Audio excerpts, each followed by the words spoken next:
Hello and welcome back to another episode of Stu's Reviews. So I have a very good friend called Callum. Now he is always raving on about a particular case company called Spigen or Spigen. Anyway, I've got my hands on a couple of their cases to test whether or not they are actually any good and whether or not Callum is in fact right. Now I have here something called the Spigen liquid crystal case, and it's already on my phone like so. Now I quite like the design of this. It is a rubber design and it gets your fingerprints all over it apparently, but let's give it a quick clean. I think it's on the inside rather than the outside because that's the jet black iPhone, but ultimately it is a very thin and very rubbery case. Now it feels nice, it's got a rubber feel to it. You can see the colour underneath, you can see the shine. Liquid crystal. But I think overall the design of this is quite nice, and it doesn't add too much to the profile of the phone either. On the side it's got written, designed in Irvine, California, but it's made in Korea. Probably not the north of Korea, I could imagine. But anyway, moving back to the point, this particular case is supposed to be material shock absorbent in its nature because it has something called air cushion technology. Does the air cushion technology work in a real life situation? Now we've all been in those situations where you're walking around the kitchen and you've been on the phone to some distant relative and somebody's offered you a cup of tea. Now I have a choice here. I could either take the cup of tea with my right hand, but I'm left-handed. And being British, I desperately need to take that cup of tea. So the only option is to do this.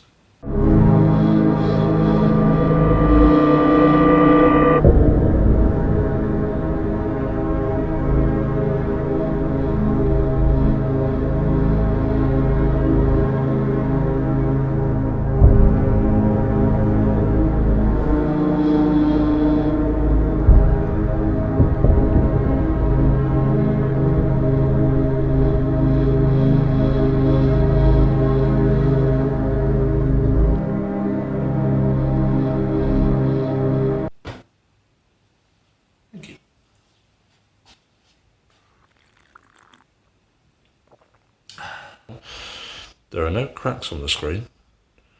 Let's take this off and have a look at the side. Now it hit the bottom, so we might have some... No. It's done a very good job. There isn't a single scratch or anything on the bottom. Well, I'm very impressed with this case. Very impressed indeed.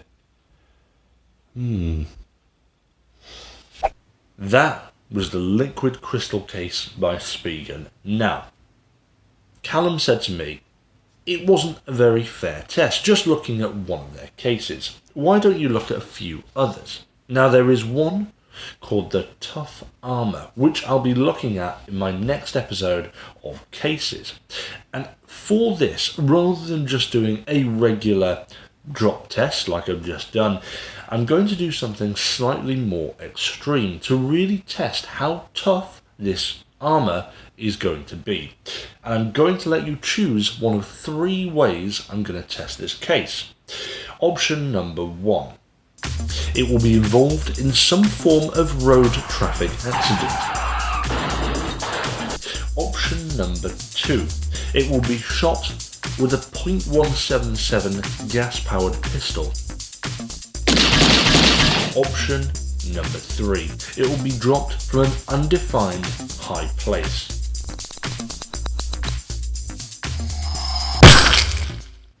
And those are the three options that you have.